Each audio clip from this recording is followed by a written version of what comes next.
We shall commence this module by studying about future market in brief. In finance terminology, future is a standardized contract where sale and purchase of physical or financial commodity takes place for future delivery by future exchange to be used for the particular commodity.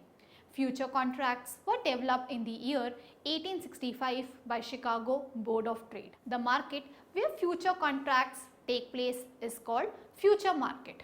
Thus, it can be said that future market is a central financial exchange for standardized future contracts and where party can trade on these future standardized contracts. A future contract allows a trader to undertake a contract to accept or make delivery of a commodity or some kind of financial asset in the future on a known date under specified conditions.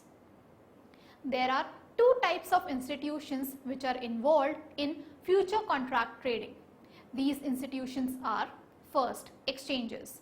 These are non-profit or profit organizations which deals in standardized future contract and exchange of physical commodities.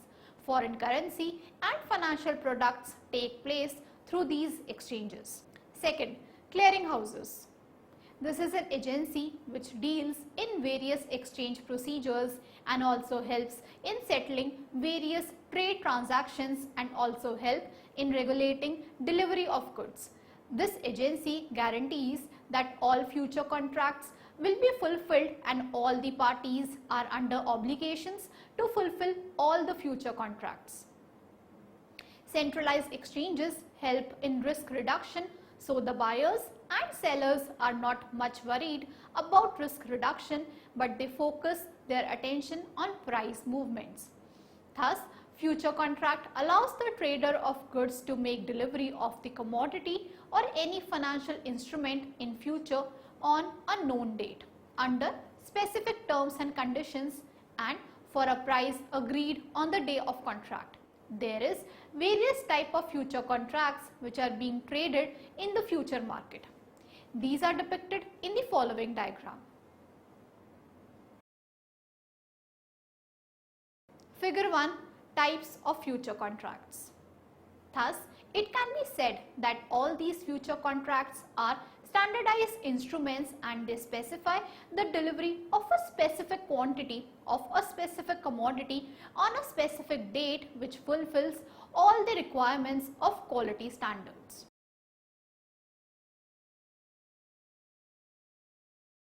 After studying this module, you shall be able to know about the future market, learn about the information asymmetry, identify the importance of future market, evaluate the theory of second best, analyze the framework of non-existence of market.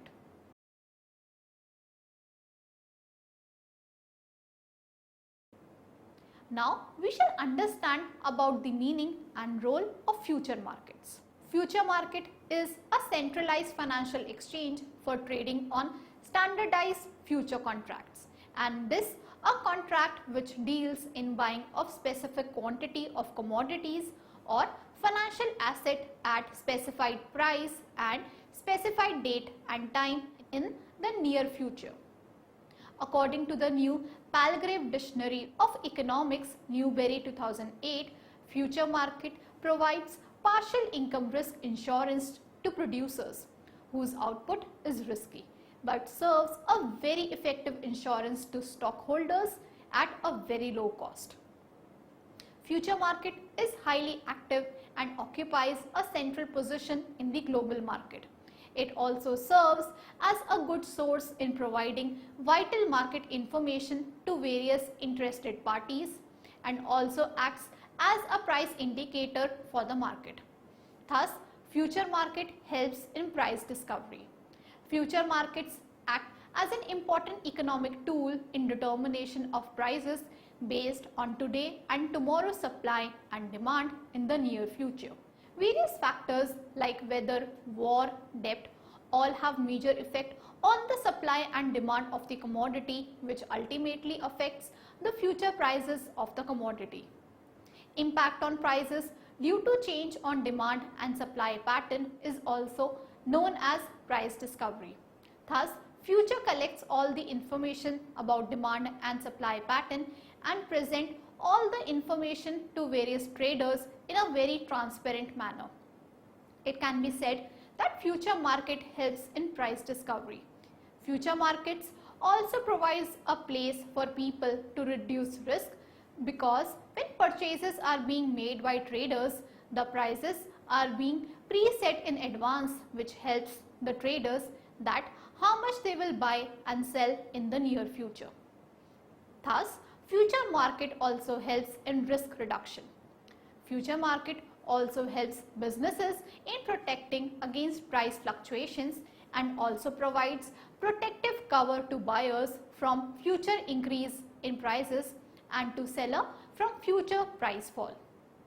Future market also helps in price forecasting and also provides a trading platform and global market for consumers, manufacturers across all over the world. Future market also facilitates in competitive pricing and also keeps a balance in the prices of the commodities that are to be traded in the future.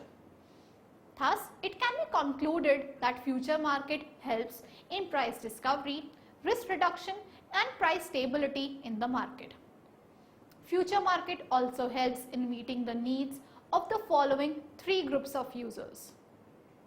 First, those who want to discover information about future prices of commodities. Second, those who want to speculate in the market. Third, those who want to hedge in the market.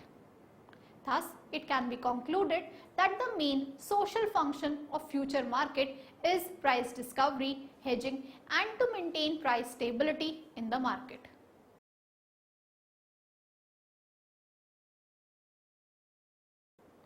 Let us now discuss about the uncertainty in future market. Various types of uncertainties prevail which affect the operation of the future market. Technologies are changing now and then, and vast changes in technology have forced the marketers to have a clear picture about the uncertainties and their impact on future market. It can be said that uncertainties are things that are not known, and if known, that also in an imprecise manner. Uncertainty in simple words means the ability to forecast future event. People are not in a position that they can predict how a recession will affect them and to which extent they will be affected by this recession. They are not aware when the recession phase will start and when it will end, and how companies will also be affected by the recession phase. All these questions are being left unscathed because of high degree of uncertainty that prevails in the market. In economics, uncertainty means that the future outlook for the economy is unpredictable. This type of uncertainty is also known as economic uncertainty. It means that economy will be in a negative phase and there are chances that negative events will occur in the economy in future. When economic uncertainty prevails in the economy, then there are chances that inflation will be more volatile and inflation rate will reach at a very high rate. This is also known as inflation uncertainty. When economic uncertainty prevails in the economy, then people have the fear of losing their job. They will be unemployed in the near future. Exchange rate will also see a rapid fluctuation in the near future. Rapid devaluation of currency will be there in the economy. Due to uncertainty in the future market, investors also attempt to shift their currency from unstable sources to stable sources. If investors feel that war-like situation can occur in the future, then due to this threat, the currency of a country will be sold and currencies from countries without the threat of war are being purchased. Selling and buying of currency from one country to another is known as devaluation in future market. The rising level of uncertainty also creates a situation of confusion among the well-informed investors also. The stockholders also due to uncertainty feels their funds is unsafe and they move their funds to other sources like buying of precious metals, government bonds and other money market instruments. No one can give a valuable judgment what will happen in the future. It can be a worse situation or good situation than expected. This is all because the market is uncertain. The factors can be explained as: first, insufficient knowledge. Facts which are not known or that cannot be estimated in the near future, it becomes very difficult to collect valuable information about such facts. So, insufficient knowledge of facts and figures give rise to uncertainty. Second, lack of definition. It is very difficult to define what kind of situation will occur in the near future. The situation can be worst or healthy. It becomes a tedious task to define these situations in the near future. Third, unknown known.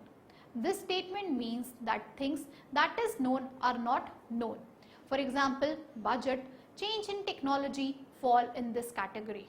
Companies are aware that technology will change in the near future, but what kind of technology will emerge, that is unknown. Fourth, unknown unknown. This means that things are not known, cannot be predicted in the near future. For example, disaster due to flood and bad weather conditions come under this category. It is an unknown fact that flood can occur and when it will occur and to what extent it will affect the business operation, all is unknown. Thus, these were the various kinds of factors that lead to uncertainties in the future market. The consequences of uncertainty that leads to emergence of risk in the future market, and due to various kind of risk, so many good investment opportunities are being lost by the investors.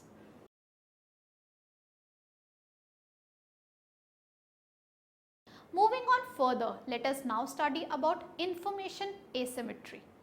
The concept of information asymmetry was developed by George A. Karloff during the year 1970. Information asymmetry is a situation in which one party in a trading transaction possesses valuable information while other party involved in the same trading transaction do not have the information. Information is said to be asymmetric when one trader knows something then other trader does not know.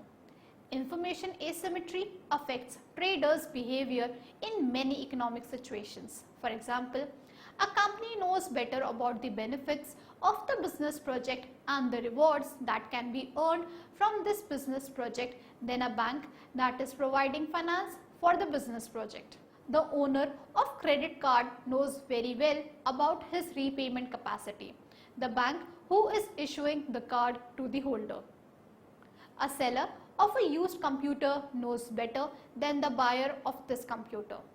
A consumer knows her taste better in garments purchasing than the firm who is supplying various kinds of garments to consumers. A person knows more about her health than a company who is providing life insurance and medical insurance to various consumers.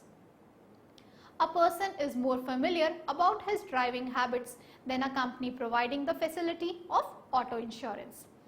An employee knows very well about his work ethics and working capability than the company who is hiring the person for the job. Thus, these were the various situations where information asymmetry occurs.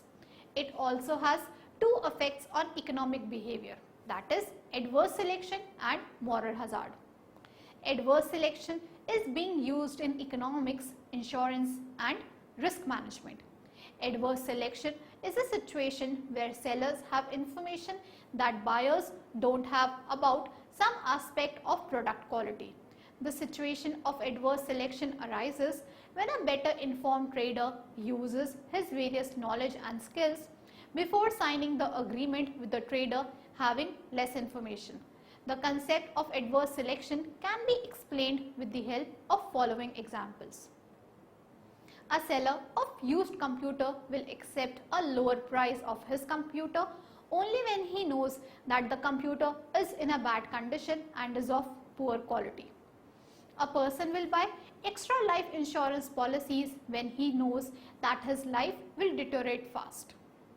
A consumer is very much aware about his solvency position, so he will accept the credit card at a very high interest rate, also because he knows very well in the near future he will be a defaulter on the card debt. Adverse selection in information asymmetry can be reduced by following mechanisms. First, regulation. This means that government regulates the price of food products in the economy. If prices are being lowered down in the market, the consumers and marketers will not be much affected as government is regulating the prices. Second, goodwill. Goodwill also play an important role in market. Big business houses will not sell their products at very lower prices to earn extra profit in future because their reputation will be affected by adopting this policy. Third, assurance. In assurance, the less informed party can go for an expert opinion. For example, it is better to hire an engineer to inspect a used computer and to check the details of the computer. Fourth, warranty. For example, the seller of a used computer who claims that it is of top quality, then the better informed party will pay for the repair charges of the computer. Conveying information by better informed party to less informed party in case of warranty and goodwill is also known as signaling. In case of assurance, the less informed party itself tries to collect information and then this activity is known as screening. Moral hazard arises when one trader having more information takes some hidden steps after signing the contract with the trader having less information. This can be explained with the help of following examples. A person will develop a change in his driving skills after purchasing full auto insurance. A person can use company laptop for his personal purpose. Sometimes in order to gain more and more profit, the person having more information may also use fraudulent methods and can also rely on lying and cheating. A famous quotation on information by Machiavelli on information asymmetry is very famous. A wise ruler therefore cannot and should not keep his word when such an observance of faith would be to his disadvantage and when the reasons which made him promise are removed. The Prince 2006.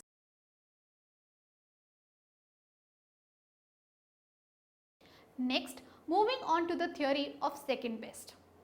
The theory concentrates on the situation when one or more than one optimum situation cannot be satisfied. Richard Lipsey and Lancaster showed interest in 1956 that if one optimum condition cannot be satisfied in the model, then the best possible solution involves is to change the variables from the values that could be optimal. Lipsey and Lancaster in 1856 worked hard on this theory. They gave the following statement about this theory. The general theorem for the second best optimum states if there is introduced in the general equilibrium system, there is a constraint which prevents the attainment of one of the Paretian conditions. The other Paretian conditions still attainable are in general so longer desirable.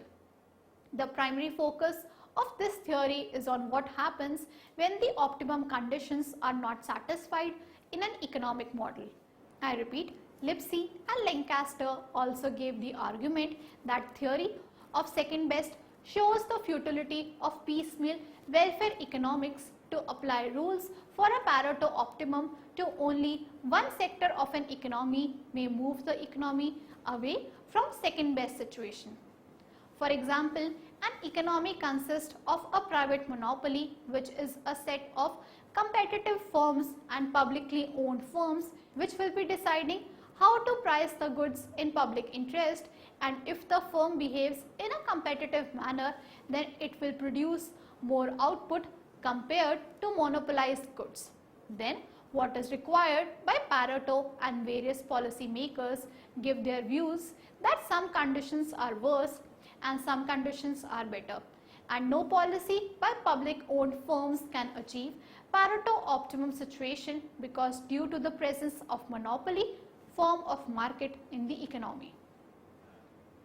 Theory of second best also says that there are so many market failures in the economy and only some market failures can be corrected and some are uncorrectable, so actions are being taken to correct market failures of only related sectors with the motive of increasing economic efficiency in the market. If attempt is being made to correct all the market failures, it will be impossible and there will be a decline in overall economic efficiency in the market. In this theory, it is better to let two market imperfections to cancel each other effects rather than putting an effort on one market. Thus, it is optimal from the government point of view also that only those markets should be corrected and studied in detail which is related with each other. Indian economy is a mixed economy and the problem related with mixed economy also provides the way for applying the principles of second best theory. This can be explained with the help of following example. There are two sections in the economy. One section is rigidly controlled by the central authority while other section of the economy is virtually uncontrolled. If there is high degree of control in one section and complete absence of control from another section, then it would be very difficult to achieve a second best optimal situation. Thus, to increase efficiency in the market, it is better to increase the degree of control exercised over the uncontrollable sector or give some relaxation on the degree of control over the controlled sector. If this policy is being adopted in the mixed economy like India, then surely the economy will move in the direction of achieving second best optimum position.